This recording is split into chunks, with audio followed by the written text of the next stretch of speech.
ರಾಹುಲ್ ಗಾಂಧಿ ಕೇಳ್ತಾ ಇರೋ ಪ್ರಶ್ನೆಗಳಿಗೆ ಈ ಬಿಜೆಪಿ ನಾಯಕರು ಯಾಕೆ ಕೆರಳ್ತಾ ಇದ್ದಾರೆ? ರಾಹುಲ್ ಪ್ರಶ್ನೆಗೆ ಉತ್ತರವನ್ನ ನೀಡಬೇಕಾಗಿರೋದು ಚುನಾವಣಾ ಆಯೋಗ, ಬಿಜೆಪಿ ನಾಯಕರಲ್ಲ. ಕುಂಬಳಕಾಯಿ ಕಳ್ಳ ಅಂದ್ರೆ ಹೆಗಲ್ ಮುಟ್ಟಿ ನೋಡ್ಕೊಳ್ತಾ ಇರೋ ಈ ಬಿಜೆಪಿಗರು. ನಮಸ್ಕಾರ.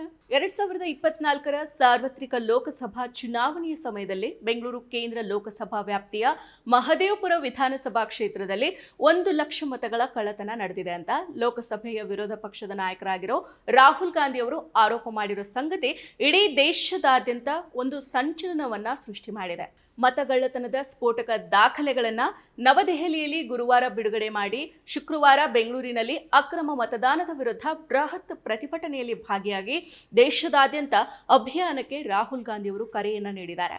ಬೆಂಗಳೂರು ಕೇಂದ್ರ ಲೋಕಸಭಾ ಕ್ಷೇತ್ರದಲ್ಲಿ ಅಕ್ರಮವಾಗಿ 1,02,50 ಮತಗಳನ್ನ ಸೇರಿಸಲಾಗಿದೆ ಅಂತ ಆರೋಪ ಮಾಡಿರೋ ರಾಹುಲ್ ಗಾಂಧಿ ಅವರು ನಕಲಿ ಮತದಾರರು, ಅಮಾನ್ಯ ವಿಳಾಸಗಳು, ಒಂದೇ ವಿಳಾಸದಲ್ಲಿ ಅನೇಕ ಮತದಾರರು, ಅಸ್ಪಷ್ಟ ಫೋಟೋಗಳು ಹಾಗೂ ಫಾರ್ಮ್ 6ರ ದುರ್ಬಳಕೆ ಮೂಲಕ ಮತಗಳ್ಳತನ ನಡೆದಿದೆ ಅಂತ ಬಿಡಿ ಬಿಡಿಯಾಗಿ ವಿವರಿಸಿದ್ದಾರೆ. ಮತ್ತೆ ಮತ್ತೆ ಸವಿಯಬೇಕೆನಿಸುವ ಮೃದುವಾದ ನಂದಿನಿ ಪನ್ನೀರ್. ರಾಷ್ಟ್ರ ಮಟ್ಟದ ಸುದ್ದಿಗಾರರ ಮುಂದೆನೆ ಪಿಪಿಟಿ ಪ್ರೆಸೆಂಟೇಷನ್ ಮಾಡೋ ಮೂಲಕ ಮತಗಳ್ಳತನದ ವಿವರವನ್ನ ರಾಹುಲ್ ಗಾಂಧಿ ಅವರು ಎಲ್ಲರ ಮುಂದೆ ತೆರೆದಿಟ್ಟಿದ್ದಾರೆ. ನಮ್ಮ ಸಂವಿಧಾನದ ಅಡಿಪಾಯನೇ ಒಂದು ವ್ಯಕ್ತಿಗೆ ಒಂದು ಮತ. ಆದರೆ ಭಾರತದ ಚುನಾವಣೆಗಳ ಬಗ್ಗೆ ನೋಡಿದಾಗ ಒಂದು ವ್ಯಕ್ತಿಗೆ ಒಂದು ಮತ ಭರವಸೆ ಎಷ್ಟು ಗಟ್ಟಿಯಾಗಿದೆ ಅಂತ ಗಂಭೀರವಾದ ಪ್ರಶ್ನೆಗಳನ್ನ ರಾಹುಲ್ ಗಾಂಧಿ ಅವರು ಎತ್ತಿದ್ದಾರೆ.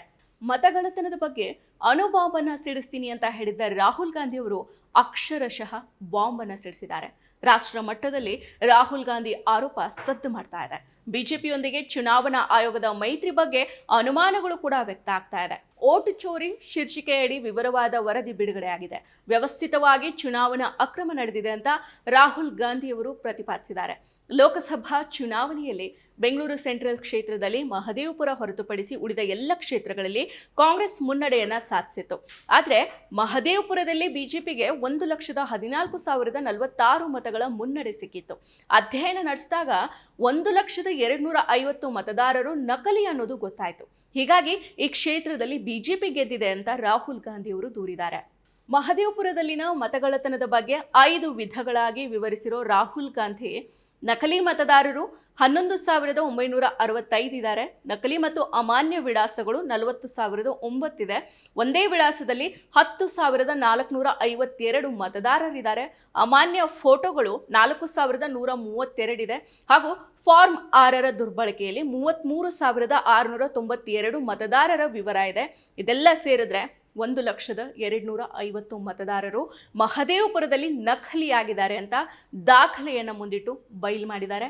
ಇದಕ್ಕೆ ಚುನಾವಣಾ ಆಯೋಗ ಉತ್ತರಿಸಬೇಕಾದ ಹೊಣೆಗಾರಿಕೆ ಇದೆ ಅಂತಾನೂ ರಾಹುಲ್ ಗಾಂಧಿ ಅವರು ಹೇಳಿದ್ದಾರೆ. ಎಲ್ಲ ಅಕ್ರಮಗಳಿಗೆ ಚುನಾವಣಾ ಆಯೋಗದ ವೈಫಲ್ಯನೇ ಕಾರಣ ಅಂತ ರಾಹುಲ್ ಗಾಂಧಿ ಅವರು ನೇರವಾಗಿ ದೂರಿದ್ದಾರೆ. ಪಾರದರ್ಶಕತೆಗಾಗಿ ಯಂತ್ರ ಓದಬಲ್ಲ ಡಿಜಿಟಲ್ ಮತದಾರರ ಪಟ್ಟಿಯನ್ನ ನೀಡೋದಕ್ಕೆ ಚುನಾವಣಾ ಆಯೋಗ ನಿರಾಕರಿಸಿದೆ. ಮತದಾನದ ಪ್ರಕ್ರಿಯೆಯ ಸಿಸಿಟಿವಿ ದೃಶ್ಯಾವಳಿಗಳನ್ನು ಪಡೆಯುವ ನಿಯಮಗಳನ್ನು ಬದಲಾಯಿಸಿ ಸಾಕ್ಷ್ಯ ನಾಶಕ್ಕೆ ಅನುವು ಮಾಡಿಕೊಡಲಾಗಿದೆ ಅಂತ ಹೇಳಿದ್ದಾರೆ. ಚುನಾವಣಾ ಆಯೋಗದ ವೈಫಲ್ಯದಿಂದಾನೇ ಇಷ್ಟೆಲ್ಲಾ ನಡೆದಿದೆ ಅಂತ ನೇರವಾಗಿ ರಾಹುಲ್ ಗಾಂಧಿ ಅವರು ಚುನಾವಣಾ ಆಯೋಗವನ್ನ ದೂರ್ತಾ ಇದ್ದಾರೆ. ರಾಹುಲ್ ಗಾಂಧಿ ಅವರು ಎತ್ತಿರೋ ಪ್ರಶ್ನೆಗಳಿಗೆ ಉತ್ತರವನ್ನ ನೀಡಬೇಕಾಗಿರೋದು ಚುನಾವಣಾ ಆಯೋಗ. ಆದ್ರೆ ಕುಂಬಳಕಾಯಿ ಕಳ್ಳ ಅಂದ್ರೆ ಹೆಗಲು ಮುಟ್ಕೊಂಡು ನೋಡಿದ್ರು ಅನ್ನುವಂತೆ ಈ ಬಿಜೆಪಿ ಹಾಗೂ ಈ ಬಿಜೆಪಿ ನಾಯಕರು ರಾಹುಲ್ ಗಾಂಧಿ ಬಗ್ಗೆ ವ್ಯರ್ಥ ಟೀಕೆ ಟಿಪ್ಪಣಿಯನ್ನ ಮಾಡ್ತಾ ಇದ್ದಾರೆ. ಹೌದು, ಮತದಾರರ ಪಟ್ಟಿ ತಯಾರಿಕೆಯಲ್ಲಿ ಪ್ರಧಾನಿ ನರೇಂದ್ರ ಮೋದಿ ಅಥವಾ ಬಿಜೆಪಿ ನಾಯಕರ ಪಾತ್ರನೇ ಇಲ್ಲ. ಇದನ್ನ ಅಧಿಕಾರಿಗಳೇ ತಯಾರು ಮಾಡ್ತಾರೆ. ಹೀಗಾಗಿ ರಾಹುಲ್ ಗಾಂಧಿಯದು ಆಟಮ್ ಬಾಂಬ್ ಅಲ್ಲ, ಹೊಸೂರಿನಲ್ಲಿ ತಯಾರಾದ ಹಳೆ ಟುಸ್ ಪಟಾಕಿ ಅಂತ ವಿಪಕ್ಷ ನಾಯಕರಾಗಿರೋ ಅಶೋಕ್ ಅವರು ಹೇಳಿದ್ರೆ, ಬಿಜೆಪಿ ರಾಜ್ಯಾಧ್ಯಕ್ಷ BY ವಿಜೇಂದ್ರ ಅವರು ರಾಹುಲ್ ಗಾಂಧಿ ಅವರು ಲೋಕಸಭೆ ಚುನಾವಣೆಯಲ್ಲಿ ಅನುಭವಿಸಿದ ಸೋಲಿನ ಹತಾಶೆಯಲ್ಲಿದ್ದಾರೆ. ಇನ್ನು ರಾಜ್ಯದ ಕಾಂಗ್ರೆಸ್ ನಾಯಕರು ಮತಗಳ್ಳತನದ ಬಗ್ಗೆ ಮೂರ್ಖರಂತೆ ಮಾತಾಡ್ತಾ ಇದ್ದಾರೆ ಅಂತ ಹೇಳಿದ್ದಾರೆ. ಬೆಂಗಳೂರು ಕೇಂದ್ರ ಲೋಕಸಭಾ ಕ್ಷೇತ್ರ ವ್ಯಾಪ್ತಿಯ ಸರ್ವಜ್ಞ ನಗರದಲ್ಲೂ ಕೂಡ ಮತ ಪ್ರಮಾಣ ಹೆಚ್ಚಾಗಿದೆ. ಇಲ್ಲಿ ಕಾಂಗ್ರೆಸ್ಗೆ ಮುನ್ನಡೆ ಸಿಕ್ಕಿದೆ. ಮತ ಪ್ರಮಾಣ ಹೆಚ್ಚಾಗಿರೋ ಬಗ್ಗೆ ರಾಹುಲ್ ಗಾಂಧಿ ಅವರು ಅಲ್ಲೂ ಕೂಡ ಅಧ್ಯಯನವನ್ನ ನಡೆಸಲಿ ಅಂತ ಸಂಸದ PC ಮೋಹನ್ ಅವರು ಆಗ್ರಹ ಮಾಡಿದ್ದಾರೆ. ಇನ್ನು ಕಾಂಗ್ರೆಸ್ ಪಕ್ಷ ಚುನಾವಣಾ ಆಯೋಗದ ಮೇಲೆ ಆರೋಪವನ್ನ ಹೊರಿಸುವ ಮೊದಲು ಕರ್ನಾಟಕ ವಿಧಾನಸಭಾ ಚುನಾವಣೆಯಲ್ಲಿ ಯಾವ ರೀತಿಯಲ್ಲಿ ಗೆದ್ದಿತು ಅನ್ನೋದಕ್ಕೆ ರಾಹುಲ್ ಗಾಂಧಿ ಅವರು ಉತ್ತರವನ್ನ ನೀಡಲಿ ಅಂತ ಕೇಂದ್ರ ಆಹಾರ ಸಚಿವ ಪ್ರಹ್ಲಾದ್ ಜೋಶಿ ಅವರು ಸವಾಲನ್ನ ಹಾಕಿದ್ದಾರೆ. ಜನರು ಕಾಂಗ್ರೆಸ್ಗೆ ಜನಾದೇಶವನ್ನ ನೀಡದ ಕಾರಣ ಹತಾಶೆ ಮತ್ತು ಕೋಪದಿಂದ ರಾಹುಲ್ ಗಾಂಧಿ ಅವರು ಚುನಾವಣಾ ಆಯೋಗದ ವಿರುದ್ಧ ಆರೋಪಗಳನ್ನ ಮಾಡ್ತಾ ಇದ್ದಾರೆ. ಬೇಜವಾಬ್ದಾರಿ ಮತ್ತು ನಾಚಿಕೆ ಇಲ್ಲದ ನಡವಳಿಕೆಗಾಗಿ ಕಾಂಗ್ರೆಸ್ ಪಕ್ಷವನ್ನ ಮತದಾರರು ತಿರಸ್ಕಾರ ಮಾಡ್ತಾನೇ ಇದ್ದಾರೆ ಅಂತ ಬಿಜೆಪಿ ಟೀಕೆ ಮಾಡಿದೆ. ಇಷ್ಟೇ ಅಲ್ಲ, ನಿಮ್ಮ ಅಜ್ಜಿ ಇಂದಿರಾ ಗಾಂಧಿ ಮತಗಳ್ಳತನ ಮಾಡಿ ಚುನಾವಣೆಯಲ್ಲಿ ಗೆದ್ದಿರ್ಲಿಲ್ವಾ ಅಂತ ಬಿಜೆಪಿ ಪ್ರಶ್ನೆನ ಮಾಡಿದೆ. ಸೊ ನೋಡಿದ್ರಲ್ಲ, ರಾಹುಲ್ ಗಾಂಧಿಯವರು ಮತಗಳ್ಳತನದ ಬಗ್ಗೆ ವಿವರವಾಗಿ ಸಾಬೀತುಪಡಿಸಿದ ಮೇಲೆ ಬಿಜೆಪಿ ನಾಯಕರು ನೀಡಿರೋ ಹೇಳಿಕೆಗಳಿವು. ಪ್ರಮುಖವಾಗಿ ರಾಹುಲ್ ಗಾಂಧಿಯವರು ಆರೋಪ ಮಾಡಿರೋದು ಚುನಾವಣಾ ಆಯೋಗದ ಮೇಲೆ. ಆದರೆ ಇವರುಗಳು ಯಾಕೆ ಉತ್ತರ ನೀಡ್ತಾ ಇದ್ದಾರೆ?